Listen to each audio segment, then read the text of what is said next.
going to get into in this new world that we're all creating together with the way that we are doing AI now, and the deep learning for AI is not just about how we learn, but we've got to be careful of, we always said when we were creating computers in my reality, trash in, trash out, right?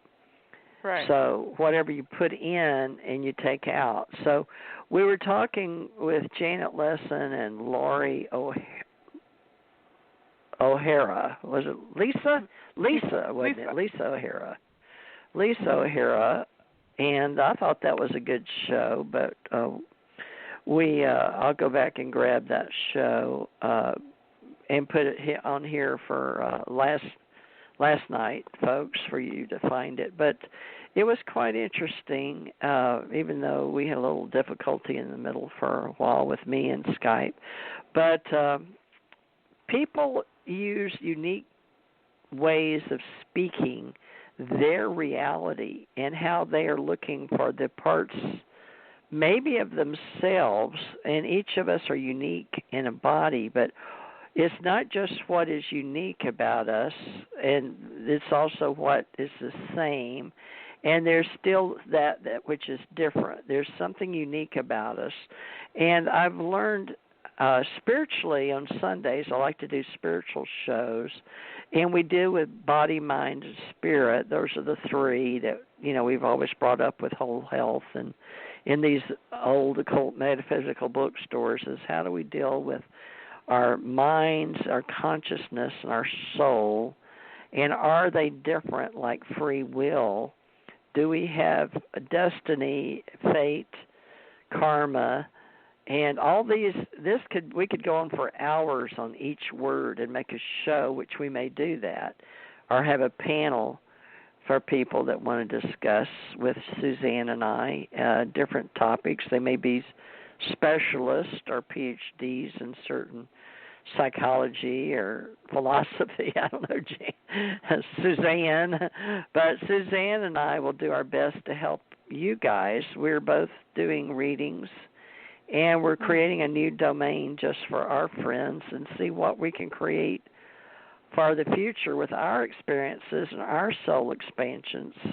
Expansions, that sounds funny, soul expansions and consciousness. So, Suzanne, you talk a lot and you help a lot of people every day. So you're a really, I've done that off and on as a psychic reader in person, which is where I guess you and I both got started. And then in the 80s, in the 90s, I did bookstore readings because they used to have psychics. And then you worked 16, almost 20 years, didn't you, at Tango or whatever, booking psychics plush? How long were you there doing that in California? So I think I did the same. I think the same thing that you're talking about. You train. My first deck was the Marseille Tarot deck, and you do the training and you do the education, and then you find people that want to do readings. First, it's your friends and your family members and their friends and family members, and then slowly but surely somebody offers to start paying you. And so it sort of builds from that. So, and I became active in a unit. Yeah, that's what I mean. And then everybody who works as a psychic goes through a chapter where they do the psychic fairs. I don't know if they do them anymore, but it's usually a nice. We do here. Still do there. Okay. We do them here in conventions. But we started the bookstores, and even here, I was working at the bookstore, and she asked me to come to her event and convention. She has 2 a year. So, but with the COVID-19 in 2020, we canceled both of them, right? So we still have psychic fairs. Whole body life. Right, and so, and then I did, Whole Life Expo. I started in San Francisco, 1990, Whole Life Expo, and did a series of radio shows, and then went back and did another Whole Life Expo. But anyway, the Whole Life Expo was great. You rent a booth, you set up your little shop, and just did that little convention thing for a couple of years. I probably did it for a little bit more than 2 years, and then it was strictly private clients and telephone work, and then in 1998 I went to work in a restaurant, and it was the first time I'd worked Christmas parties and corporate parties, but I had never worked in public, 5 to 7 days a week, and that's what I was doing when I started there. And it was a great situation because there's new people every night, and I would ask somebody to introduce me to a table, or I would introduce myself to a table, and people would get readings, and there wasn't a lot of pressure for the people to pay a lot of money because they were having dinner and they were hanging out, and I wasn't the only entertainment. There were dancers and musicians and artists, and so I had a couple of friends that worked with me, and that's what I did. And that situation started in December 10th of 1998, and it ended on February 28th, 2019. That's a long time to be a psychic. Yeah, it is. And then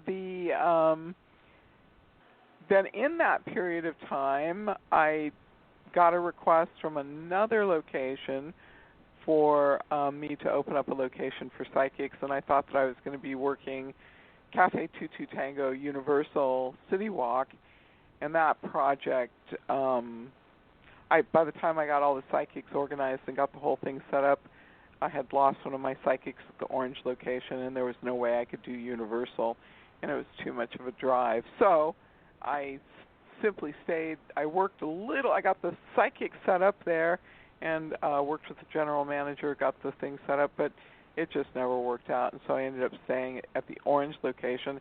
And then I went to work in another place, the Boa, which was inside of a hotel on Sunset Boulevard called the Grafton on Sunset, right at the intersection of La Cienega and Sunset. And I worked there for 5.5 years, and on Wednesday night they had a little room, and that was the room that I sat in, and I did readings. It was really quite nice. It was really a beautiful little tiny boutique hotel, and it was a great owner, and it was really a great situation. So I spent the period of 98 to 2019 basically working in public, working events, working parties, working restaurants, and I think it's such an important part for anybody who wants to be a psychic to learn how to work in public. I think it's such an important piece of training. I really recommend it. First of all, you're going to encounter a lot of people, and it's just by the numbers. You're just going to encounter a really great cross section of people. You learn a lot about social graces, how to get along with people even if things are difficult, and always how to give a very positive reading. So those are the things that I think are sort of like the more refined process. And of course the benefit is that, if you do a good reading for somebody, they remember you, they come back to the restaurant, they book a private reading for you, with you. It's different. It creates a different world for you. It gives you a really large cross-section of people to work from. Well, there's all types of psychics out there, and we know a lot of them, and you've seen some on TV, and then there's people in a few groups, like James Van Prague and his little group, and he trains people, and he came down here for one of the conventions, and they made Ghost Whisperer, I think, he's produced, at least been in charge of a lot of the shows, or directing or producing.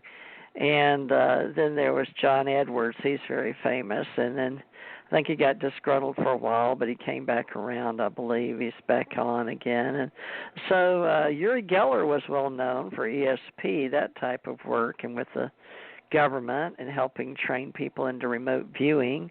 And there's all types of topics that we could help people understand. And we were looking at a glossary, and we could help people with our little psychic network club. And I had this psychic network in Hawaii from 89 to 94 when I moved back, so 5 years roughly.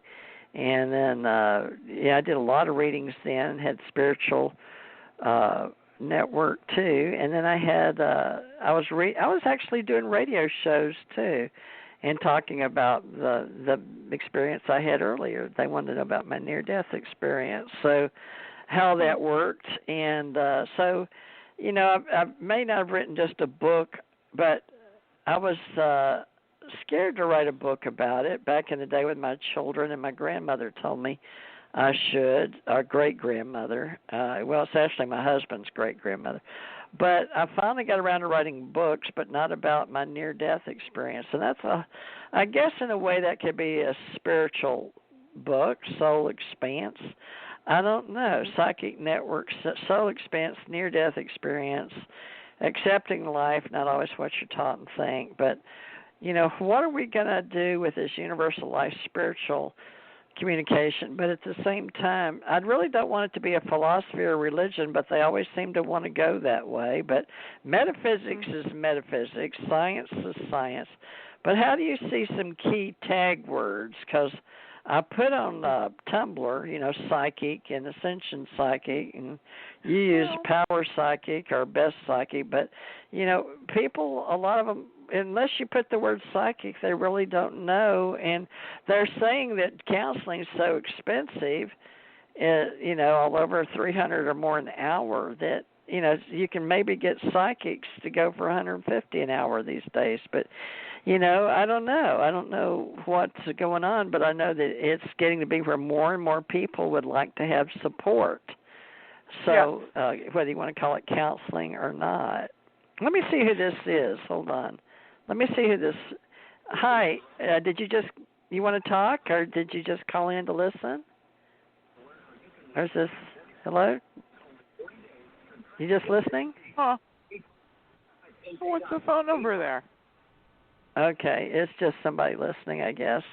I can hear the TV in the background.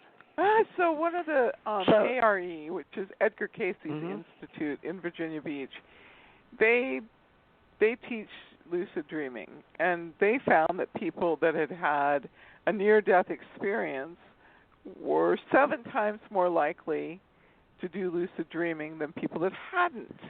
And that was their finding. It's not my finding. It's not my article, nothing. This is Edgar Cayce's Institute, the ARE. And they have a lot of classes. They have they're very ethical. They're very honest. They have a great teaching model. And I really have enjoyed studying their material and taking their classes. So I think one of the things that people, when I talk to people, they're always very surprised to find out that I spent a lot of time in classes and seminars and learning and being taught. They simply think that a psychic is born that way and you can't learn it. Either you're psychic or you're not. But there is really a lot of material that can be learned. It just depends on whether or not you're disciplined, you're motivated, and you're interested in it. So I think one of the points that you're making is that people want the information, and I think they need to have a better idea of how to talk about it. So Harvard offers an online class in learning how to read, tarot cards. So a lot of the things that you and I studied, educated, and trained through, which were not mainstream and were not generally accepted, certainly not by, a well-recognized university like Harvard, a lot of those things, a lot of those barriers are gone today. A lot of those taboos are gone. I'm not saying there isn't still some taboos of people that are don't really understand what it means to be a psychic, but it's a different world today, and there is a real need for people to become educated. My primary interest is in educating people and to teach them how to learn to do their own dream interpretation, because I think that that's probably the most easily accessible method to learn about your own spiritual development. your dream in your